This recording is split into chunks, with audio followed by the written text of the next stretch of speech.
Hey there, you degenerates, me here, aka LaZW4fuHunter, and today we're going to be taking a look at one of the dungeons that was released with the Awakening system. If you can't tell from my voice, I am not very enthusiastic in reviewing this dungeon for good reason. This dungeon was not well developed in a sense. As you can see here, I'm stuck in tier 2. I'm not stuck on the first level. I am stuck all the way down once I get to the boss stage. Because you know why?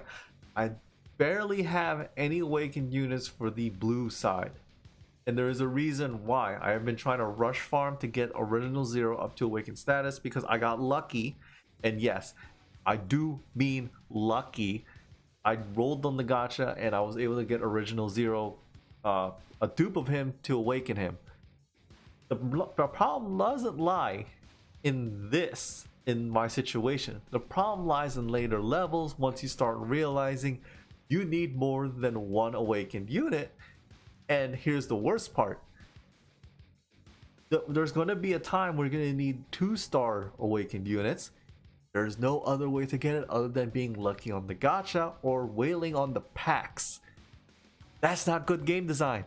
That's bad game design. For a good reason, because you're effectively power gating your community with no alternatives, and that is complete bullshit. That marble, you have to understand proper game design. Don't force people having to pay for these packs and roll in the gacha on chance, thinking that they'll be able to get anywhere with this. The only people that this game really benefits are like the super mega whales that will just wail recklessly on the banner, getting dupe after dupe, or unless you're a collab collector like Wilfred is on the Discord, then you're pretty much not really. Then pretty much you're set in a way if you just sacrifice units like all willy nilly. But here's the problem: gold units that are collab get screwed out the most because you need 6 gold units to fuse into a gold dimension compared to the 3 that the purple dimension invitation takes. So Netmarble has effectively 100% gated the entirety of the Reviving Hell dungeon because there is no proper alternative route to really utilize these dupes. With that said, I will show you how this Hell dungeon works by running a team of blues from the that is the condition for this. I have Awakened Bukai, I have Leona, and I'm running Orochi Yashiro. So with that, let's go ahead and we will play in the dungeon, and I will show you the problem. All right, so we already started on here.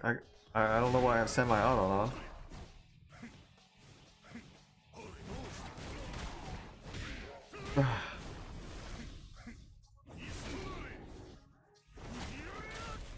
All right, they'll throw a stone there. Now we'll switch out.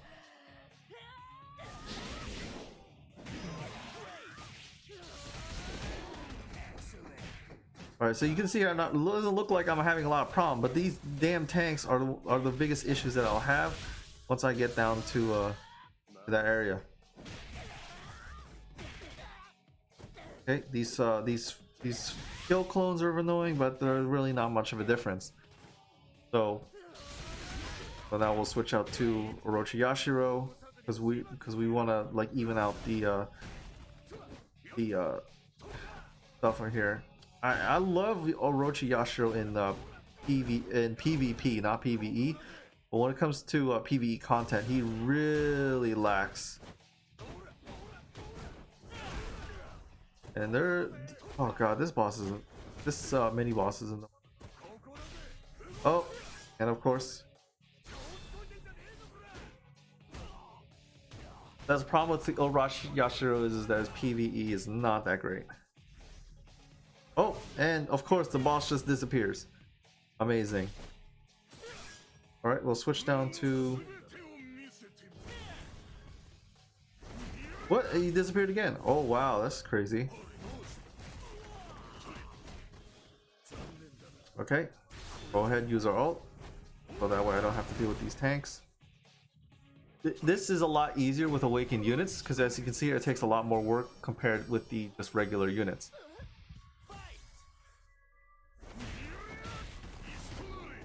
Okay, that. And all right, go ahead, throw a rock, get damage boost. Now we're gonna activate Mukai's wings, of course. Why did, and he died there? Well, see that's one of the biggest problems in here, is that your units will die in 60 seconds. It's not a problem in earlier levels, like tier 1, because you don't really need a awakened unit in tier 1. Right? Oh, and he dodged that. Oh, and yes, these units effectively can block, which really sucks. So, imagine having to go through this. Legit go through this.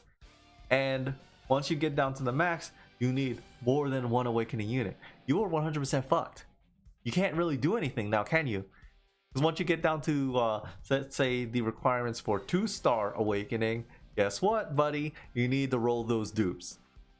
Netmarble knew this was going to be an issue. They released this as a way to level up your units, and they fucked up the biggest way to really like make this a proper endgame dungeon. An endgame dungeon is built on difficulty. If you look at Dragalia Lost, there is a difficulty spike when it comes down to your gearing once you run with like the hyper dragon trials, whatever they call it. That's proper design, because you're not gated by having to wail for dupes. You're gated based on gear that you equipped on your units. This entire awakening dungeon is literally 100% pay gated. They effectively managed to pay gate an entire mode based on dupes, if you get lucky or not. And I am using the term pay gated correctly because this is what it is. It's pay gated behind dupes. It's pay gated behind packages. The fact that people on the forums is defending this because it's a endgame content. I understand. I know what endgame content is. This is not endgame content. This is content where you are 100% gated by rolling on the banner and packages. This is not proper game design. The fact that people were able to defend this is so appalling, because this is not how you run a game. And it really baffles me, because I've heard that the Japanese players are not really on first day of release, they're probably a bit more calm compared to us, because they were more prepared for this compared to the global side. Global was bum rushed out the door. We weren't even given time to get ready. And then once they released this system, they outright said, we're going to make this easier for people to awaken their units because of the dupe system, and they never released an alternative. Netmarble, you really need to understand how to design your games better. The problem is that you don't really have the functionality of your player base in mind. It's more or less you're trying to just, I don't know. At this point, I don't really know. I'm just gonna stick with the game. I'm not going to buy any of the packs anymore or anything. At this point, it's just a mess. This entire awakening system is 100% a mess. The endgame content's a mess. They pretty much effectively just ruined a really good game. We didn't need the awakening system, in a sense, because the way that it was released was not a very good release. And I can understand how people like Sen Alex would constantly berate Netmarble, because they take one step forward and 10 steps back. That is the entire Netmarble. They keep fucking up the core aspects of all their games.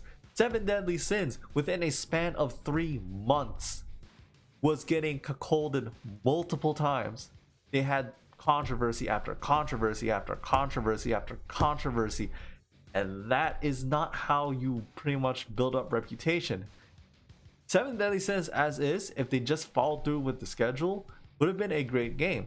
But I played the game and I don't really feel compelled to really support it, because that Marvel just doesn't know to understand that, like, fucking your players, you know, that enjoy the game is not a good a way to retain your players. You're pretty much just pushing them away.